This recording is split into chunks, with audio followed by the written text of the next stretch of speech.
Hello everyone, welcome back to my YouTube channel open your study mode. So आज हम पढ़ने वाले हैं चैप्टर 2 इन डिटेल। ये रिवीजन वीडियो है। सबसे पहले हम पढ़ेंगे यूटिलिटी के बारे में। यूटिलिटी क्या होता है? तो यूटिलिटी एक सब्जेक्टिव कॉन्सेप्ट है। Utility is a subjective concept. It may be defined as the power of a commodity. ये किसी भी कमोडिटी की पावर को डिफाइन करता है। और सर्विसेज, यानी कि सर्विसेज की भी पावर को डिफाइन करता है।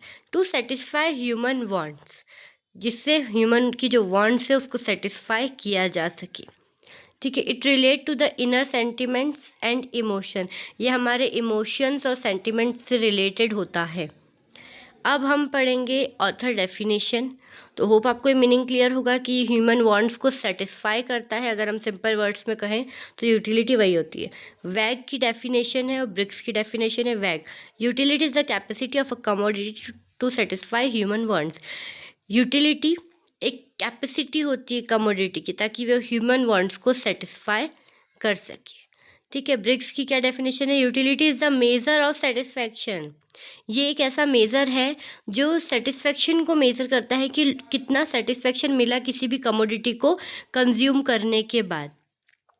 तो आप यूटिलिटी में सिर्फ एक ही बात है, सेटिस्फेक्शन की। हम अगर कोई भी कमोडिटी कंज्यूम कर रहे हैं तो उससे हमें कितना सेटिस्फेक्शन मिल रहा है, दैट इज़ यूटिलिटी। सो अब हम आगे पढ़ेंगे यूटिलिटी के बारे में। यूटिलिटी 3 पार्ट्स में डिवाइड होती है। First MU, second TU and third AU। MU marginal utility को हम MU कहते हैं, TU हम टोटल यूटिलिटी को कहते हैं और AU हम एवरेज यूटिलिटी को कहते हैं। Marginal utility, it is drive from the additional unit of a commodity consume. जब हम किसी भी कमोडिटी की एक एक्स्ट्रा यूनिट को हम कंज्यूम करते हैं, उससे मिलने वाला जो सेटिस्फेक्शन है, जो यूटिलिटी है, वो मार्जिनल यूटिलिटी होती है। जैसे फर्स्ट पे 20 है, सेकेंड कमोडिटी कंज्यूम करी तो 15। तो ये जो एक और एडिशनल यूनिट, यानी एक एक्स्ट्रा यूनिट को कंज्यूम करने पे जो हमें यूटिलिटी मिली, वो हो जाएगी MU। तो MU हम कैसे फाइंड करेंगे? Total unit TUN minus TUN-1। ठीक है, ये इसका फॉर्मूला है, आपको याद रखना है। नेक्स्ट हम आ जाते हैं टोटल यूटिलिटी पे। टोटल यूटिलिटी जो है एक सिंपल कॉन्सेप्ट है, हम इसके नाम से क्लियर कर सकते हैं। Sum total of all unit of commodity consume, यानी कि ये सम टोटल होता है। हमने जितनी भी कमोडिटी गुड्स को कंज्यूम किया है, उससे मिलने वाला जितने भी सेटिस्फेक्शन है, उन सबका सम टोटल जो होता है वो टोटल यूटिलिटी में आता है। ठीक है।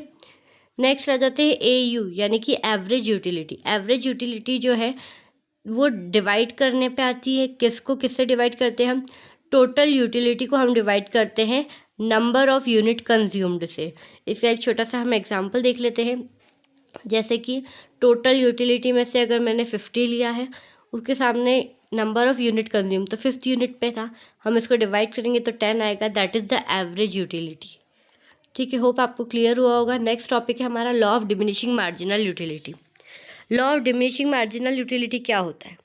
तो it is a psychological phenomena that as we go on consuming और using more and more units, जब हम ज़्यादा से ज़्यादा यूनिट को कंज्यूम करते हैं किसी भी एक कमोडिटी की, MU डिक्रीज़ होती है और एक टाइम पे वो ज़ीरो हो जाती है। अब अगर हमें रोटी खाने के लिए बोला गया है, हम 1 रोटी खा रहे, 2 खा रहे, 3 खा रहे, अब जब हमारा पेट भरा जाएगा, हमें सेटिस्फेक्शन मिल जाएगा, तो उस टाइम तो हमारे लिए उस रोटी की यूटिलिटी ज़ीरो हो जाएगी ना। हम एक ही जैसी कमोडिटी को बार बार कितनी बार खाएंगे? 3 से 4 बार, 5 बार, इससे ज़्यादा हम नहीं खा सकते। तो हर एक बार जब भी हम इसे कंज्यूम करेंगे तो नेक्स्ट टाइम ये क्या होगा? कम होगा। हमें पहले ज़्यादा भूख थी, अब हमें थोड़ी कम भूख है। इसी तरीके से इसका जो डायग्राम में भी आप देख सकते हैं, बिल्कुल नीचे डाउनवर्ड जाती हुई है। ये जैसे ही ज़ीरो पे आएगी, उसके बाद भी अगर हम खा रहे हैं, अगर हम किसी के घर गए, कोई हमें बहुत ज़्यादा फोर्स से खिला ही रहा है, नहीं खाना पड़ेगा, आपका पेट भर चुका है, फिर भी आप खा रहे हो, तो वो आपको एक नेगेटिव यूटिलिटी प्रोवाइड करता है।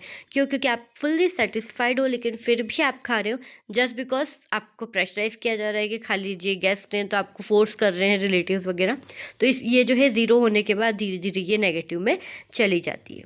नेक्स्ट आ जाते हैं हम कंज्यूमर इक्विलिब्रियम पे। क्या होता है consumer equilibrium? Refers to that situation when a consumer get maximum satisfaction. एक ऐसा पॉइंट जहाँ पे कंज्यूमर को बहुत ज़्यादा सेटिस्फेक्शन मिलता है with limited income and does not tend to change his pattern of existing spending. अब हमेशा हम ये देखते हैं कि हम सभी सोचते हैं कि हम कम पैसे में ज़्यादा से ज़्यादा चीज़ें हमें मिले, हम पैसा कम खर्च करें लेकिन हमारा जो सेटिस्फेक्शन है वो बहुत ज़्यादा हो। और अगर हम वही चीज़ अपनी एक्सिस्टिंग स्पेंडिंग पे करते हैं अपने पैटर्न के अकॉर्डिंग, वो कंज्यूमर इक्विलिब्रियम होता है। दो टाइप का होता है, सिंगल कमोडिटी और टू कमोडिटी। सिंगल कमोडिटी और टू कमोडिटी में क्या डिफरेंस है? अगर हम एक ही कमोडिटी को परचेस करके सेटिस्फाई हो रहे हैं, that is single commodity in consumer equilibrium. And two commodity, जैसे हम गुड्स एक्स या गुड्स वाई अगर हम मान सकते हैं, दो कमोडिटी जिनमें हम एक साथ जो है स्पेंड कर रहे हैं, तो वो हो जाएगा टू कमोडिटी। मैं यहाँ पे लिख देती हूँ, आपको क्लियर हो जाएगा, good X and good Y and X, तो आपको समझ में आ जाएगा कैसा होता है। तो कंज्यूमर इक्विलिब्रियम एक सीधा सिंपल पॉइंट है, लिमिटेड इनकम में मैक्सिमम सेटिस्फेक्शन, जहाँ पे कंज्यूमर अपने पैटर्न को चेंज नहीं करना चाहता हो, जिस पैटर्न में वो खर्चा कर रहा है, वो स्पेंड कर रहा है। नेक्स्ट आ जाता है इंडिफरेंस कर्व। इंडिफरेंस कर्व का मतलब होता है a graphical representation of various alternative combination. ठीक है, बहुत सारे अल्टरनेटिव कॉम्बिनेशंस जो हैं उनका ग्राफिकल प्रेजेंटेशन। अल्टरनेटिव मतलब आप याद करने के लिए रख सकते हैं different combinations of bundle of to commodities between which the consumer is indifferent. मतलब यहाँ पे कंज्यूमर सेम रहना चाहिए, ऐसा नहीं कि एक चीज़ तो कंज्यूमर ए ने कंज्यूम करी, सेकंड कंज्यूमर बी कर रहा है, नहीं, कंज्यूमर सेम रहेगा, डिफरेंट नहीं होगा। इंडिफरेंस कर्व कॉम्बिनेशंस को शो करता है दो कमोडिटी के जो कंज्यूमर को सम सेटिस्फेक्शन प्रोवाइड करती है, यानी कि उससे कंज्यूमर को सेटिस्फेक्शन मिलता है। इंडिफरेंस कर्व एक ग्राफिकल प्रेजेंटेशन है जिसके अलग अलग अल्टरनेटिव कॉम्बिनेशन होते हैं, किसके? टू कमोडिटी के। अब कंज्यूमर की इच्छा है उसे कौन सी कमोडिटी ज़्यादा खरीदनी है, कौन सी कम। इंडिफरेंस मैप क्या होता है? रेफर्स टू अ ग्रुप और set of indifference curve. Indifference curve का एक सेट होता है, यानी कि बहुत सारे इंडिफरेंस कर्व जब एक ही जगह पर ड्रॉ किए जाएंगे, दैट इज इंडिफरेंस मैप। हर एक जो है अपना लेवल ऑफ सेटिस्फेक्शन शो करता है। Higher indifference curve higher level of satisfaction show करता है, और लोअर इंडिफरेंस कर्व जो है लोअर लेवल ऑफ सेटिस्फेक्शन को शो करता है। तो इंडिफरेंस मैप क्या होता है? Group of indifference curve. आप लोगों ने इनके डायग्राम्स देखे होंगे कि कैसा होता है, फिर भी मैं आपको बता दूं, अगर हम किसी कमोडिटी को कंज्यूम करें, for example mango and Apple, अब हम उनके सेट बनाते हैं, जैसे हमें 2 मैंगो चाहिए, 1 एप्पल चाहिए, या हमें 1 मैंगो चाहिए 2 एप्पल चाहिए, तो मतलब एक हम जितने भी कॉम्बिनेशंस बना सकते हैं अपनी इनकम के अकॉर्डिंग, तो उन सभी कॉम्बिनेशन का एक कर्व टाइप बनता ही, आपने डायग्राम देखा होगा।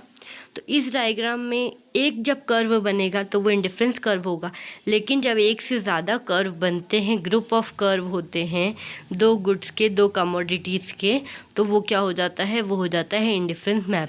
और जितना लोअर आपका इंडिफरेंस कर्व होगा वो लो लेवल ऑफ सेटिस्फेक्शन को शो करेगा, और हायर इंडिफरेंस कर्व जो होगा वो इंडिफरेंस मैप में हायर लेवल ऑफ सेटिस्फेक्शन को शो करेगा। नेक्स्ट आ जाते हैं हम बजट लाइन पे। बजट लाइन होती क्या है? तो बजट लाइन एक ग्राफिकल रिप्रेजेंटेशन है ऑफ ऑल पॉसिबल कॉम्बिनेशंस। जितने भी पॉसिबल कॉम्बिनेशंस है दो गुड्स के, दो कमोडिटीज़ के, उनका एक ग्राफिकल प्रेजेंटेशन है जो कंज्यूमर अपनी इनकम में ब्रॉट यानी कि खरीदता है।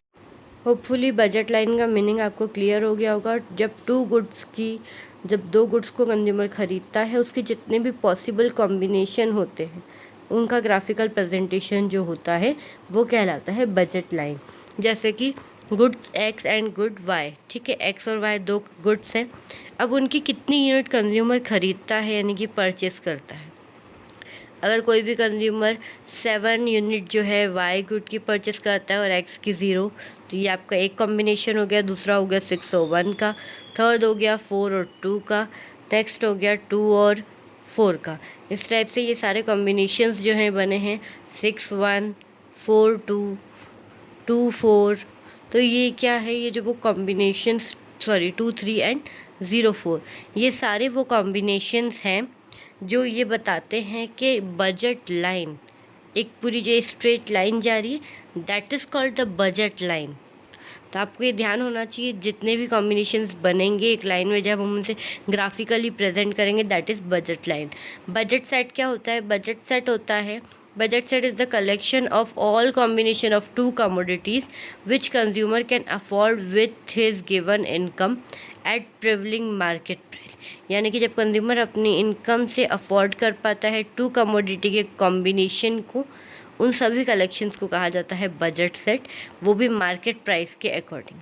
आपको और ज़्यादा क्लियर कर देती है, आपको दिख रहा है clearly good X and good Y का, ठीक है। तो दो गुड्स हैं।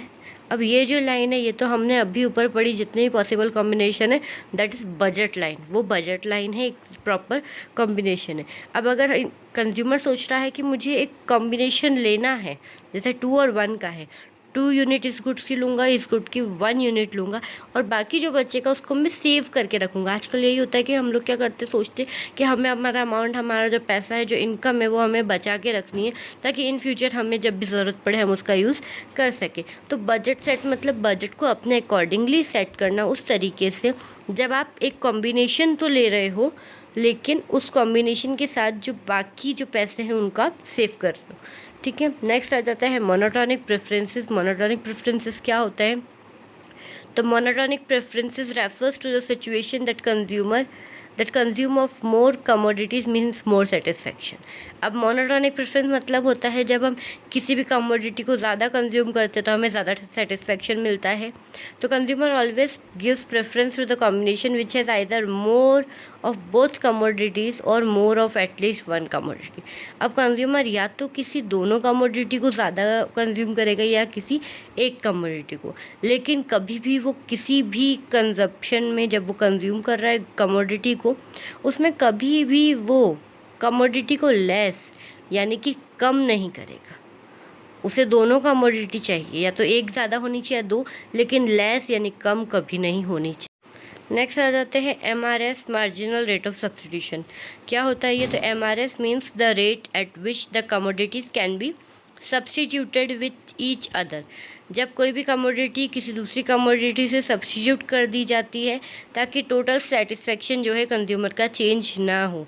जैसे कि हम टी की जगह कॉफ़ी का यूज़ कर लेते हैं ताकि सेटिस्फेक्शन चेंज नहीं हो, लेकिन कमोडिटी जैसे अगर चाय के प्राइस बढ़ गए हैं तो हम कॉफ़ी पे शिफ्ट हो जाते हैं। उससे क्या होता है कि हमारा सेटिस्फेक्शन भी कम नहीं होता है और हमने गुड्स को सब्स्टिट्यूट भी कर लिया, यानी कि चेंज भी कर लिया। Thank you for watching. Please like, share and subscribe my channel. Open your study mode.